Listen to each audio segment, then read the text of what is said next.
প্রকাশ করি নাই, যার যার ভাবে আমরা ছিলাম। এখন সকলের যে উৎসাহ উদ্দীপনা দেখা যাচ্ছে, একটা কমিটি অবশ্যই গঠন করা হবে। এই কমিটিতে আমার মনে হয় মামুনুর রশিদ, আমাদের ওই মসজিদের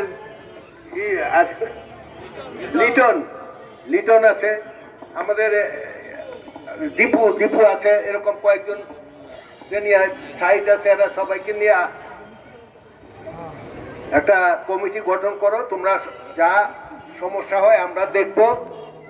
হ্যালোজেনের লাইট আমরা ব্যবস্থা করতেছি ইনশাল্লাহ, এক সপ্তাহের মধ্যে হ্যালোজেনের লাইট ব্যবস্থা।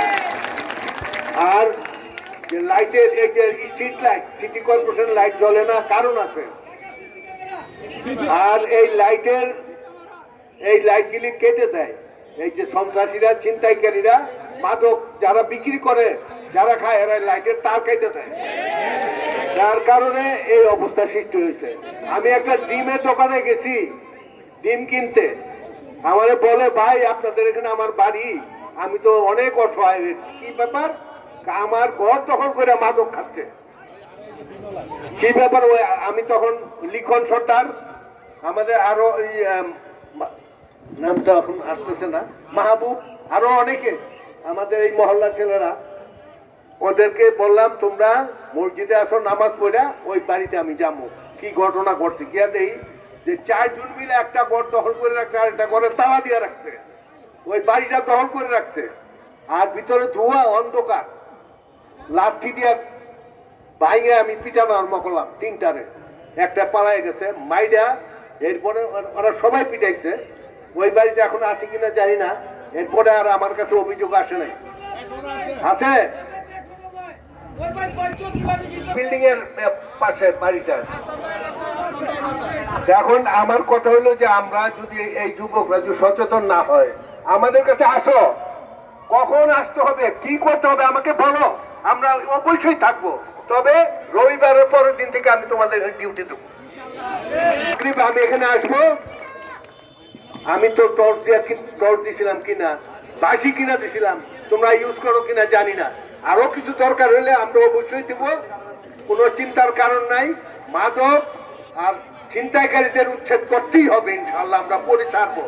আমরা 17 নম্বর ওয়ার্ডের কথা শুনলাম, 15 নম্বর ওয়ার্ডের কথা শুনলাম, আমরা 16 নম্বর কেন বসে থাকবো? তাহলে আমরা 16 নম্বর বাসী যারা আছে, যুবক, তাদের কাছে আমার বিশেষ অনুরোধ, যখন যে কোনো প্রয়োজন আমার কাছে আসবা, আমাদের কাছে আসো, আমরা এটা সমাধান করে দেব। কিন্তু তোমরা দূরে থাকো। তোমরা জানো কারা মাদক বিক্রি করে, অবশ্যই তোমরা জানো কে মাদক খায়। এই মহিলা, তার এই যে লাল চাল মিয়ার ওয়াইফ এখানে বললো যে তার ছেলেরে বিভিন্ন সময় টেলিভিশন সবকিছু জমি সম্পত্তি বিক্রি করে বলে যে ছেলেটা। কিন্তু এই যে এই বাড়ি, এখানে এর বাড়ি, এর ঘরের পাশে, ও ধরে নাকি ওটা আমাদের কাছে বলতে পারতো যে আমি পারি না, আপনারা আসেন। না পারলে আমরা যদি না ধরতাম, না পিটাইতাম, তাহলে এক কথা। তারপর আর কোথায় থাকে ধরো, একদিন ধরে বাস রাম দোলাই, আর কোনো কথা নাই। এখন ধরবা, রাম দোলাই দিয়া এই মহল্লা থেকে উচ্ছেদ করতে হবে।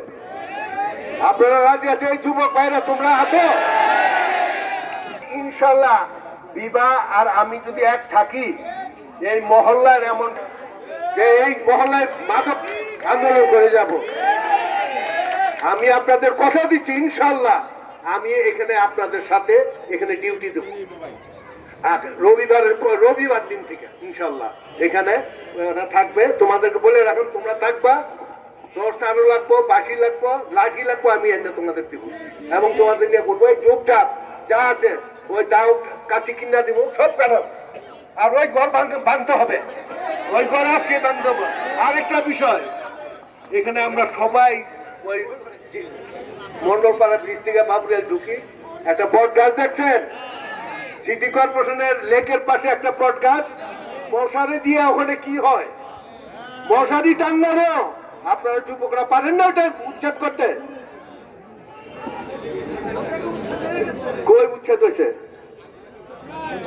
না না না, এই যে বাবুর লেকে ঢোকার জন্য একটা বট গাছ আছে না, এই বট গাছের মধ্যে মশারি টাঙানো। কেন মশারি টাঙানো? চতুর্দিকে এটার ভিতরে বসে বসে মাদক খায়। ফকির, এই ফকির না তো, এই ফকির এলো মাদক, মাদক ফকির এরা।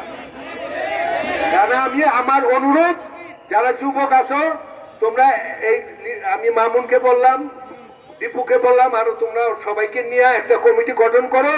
এই কমিটি নিয়ে আমরা নতুন করে মিটিং করে তারপর তোমাদের হাতে লাঠি দেওয়া হবে, আর যা যা লাগে সেটা আমরা দিব। আর লাইটের আমরা ব্যবস্থা করতেছি। লাইট আগে লাইট দাও, তারপরে লাইটের পরে ক্যামেরা হবে। এই গাছগুলি কাটো, গাছগুলি কাটার ব্যবস্থা করো। কোদাল কি লাগবো, তাও লাগবো কয়টা? 10-12টা লাইট কোদাল লাগবে।